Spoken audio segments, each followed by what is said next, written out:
మరో ప్రశ్న, వీరు ధ్యానంలో ఉన్నారని మనకు ఎలా తెలుస్తుంది? వీరు ధ్యానం చేస్తున్నారు, వీళ్ళు ఆ స్థాయి సాధించారని మనకు ఎలా తెలుస్తుంది?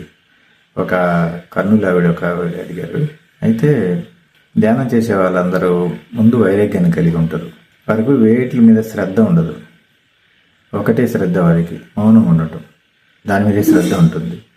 రెండోది ఏంటంటే ఈ సంపదల గురించి కానీ, ఈ యొక్క మనుషుల యొక్క ప్రవర్తనల గురించి కానీ, లేకపోతే భోజనం గురించి కానీ మాట్లాడరు, అస్సలు మాట్లాడరు. అవన్నీ నథింగ్ అసలు వాళ్ళకి. ఆ స్థాయిలో ధ్యానం చేసిన వాళ్ళకి ఆ స్థాయి వస్తుంది. సంపదల్ని కానీ, గతంలో జరిగిన విషయాలని డిస్కస్ చేయడం కానీ అంతా చెత్త అనిపిస్తుంది వాళ్ళకి. అవి డిస్కషన్లు చేయరు, దాని గురించి అసలు మాట్లాడరు. ధ్యానంలో ఉన్న వాళ్ళు ఇదే చేస్తారు. వీళ్ళైతే ధ్యానం చేసుకోమని చెప్తారు, లేదంటే మౌనంగా ఉంటారు ఖచ్చితంగా. ఎందుకంటే కొన్ని వేల మంది సాధువులతోటి నేను జర్నీ చేసి ఉన్నాను కాబట్టి నాకు తెలుసు. ధ్యానం చేసుకునే వాళ్ళు, మౌనంగా ఉండేవాళ్ళు, ఏకత్వంలో ఉన్న వాళ్ళు అసలు చాలా తక్కువగా మాట్లాడతారు. మేమంతా కాలినడకన మేము గంగోత్రి, యమునోత్రి ఇవన్నీ కూడా తిరిగాము, ఋషికేశ్, హరిద్వార్ నుంచి. అప్పుడు అంతా కూడా యోగులను ఎంతో మందిని మేము కలిసాం. కానీ చాలా సాధనలో ఉన్నవారు, అంటే మంత్ర ఉచ్చారణ ఇవి చేసేవాళ్ళు ఎక్కువగా. ఆ శాస్త్రం ఈ శాస్త్రం అన్ని చెప్తుంటారు, దాంట్లో దీంట్లో కొన్ని పద్యాలు అవన్నీ చెప్తూ ఉంటారు, కొన్ని సూత్రాలు ఏవో చెప్తుంటారు. కానీ ధ్యానంలో ఆ స్థాయి సాధించినవాడు అసలు ఎవడైతే ఉంటాడో, ఏకత్వంతో ఉన్నవాళ్ళు, వాళ్ళు అసలు మాట్లాడరు, దేని మీద ధ్యాస ఉండదు, గతం గురించి అసలు డిస్కషనే చేయరు. అవన్నీ వాళ్ళు చెత్తగా కింద చూస్తారు. అయిపోయింది అనుకుంటారు. ప్రజంతా నిరంతరం భగవంతుడి యొక్క సన్నిధిలో ఆనందాన్ని పొందుతూ ఉంటారనమాట. అది ఫీల్ అవుతూ ఉంటారు.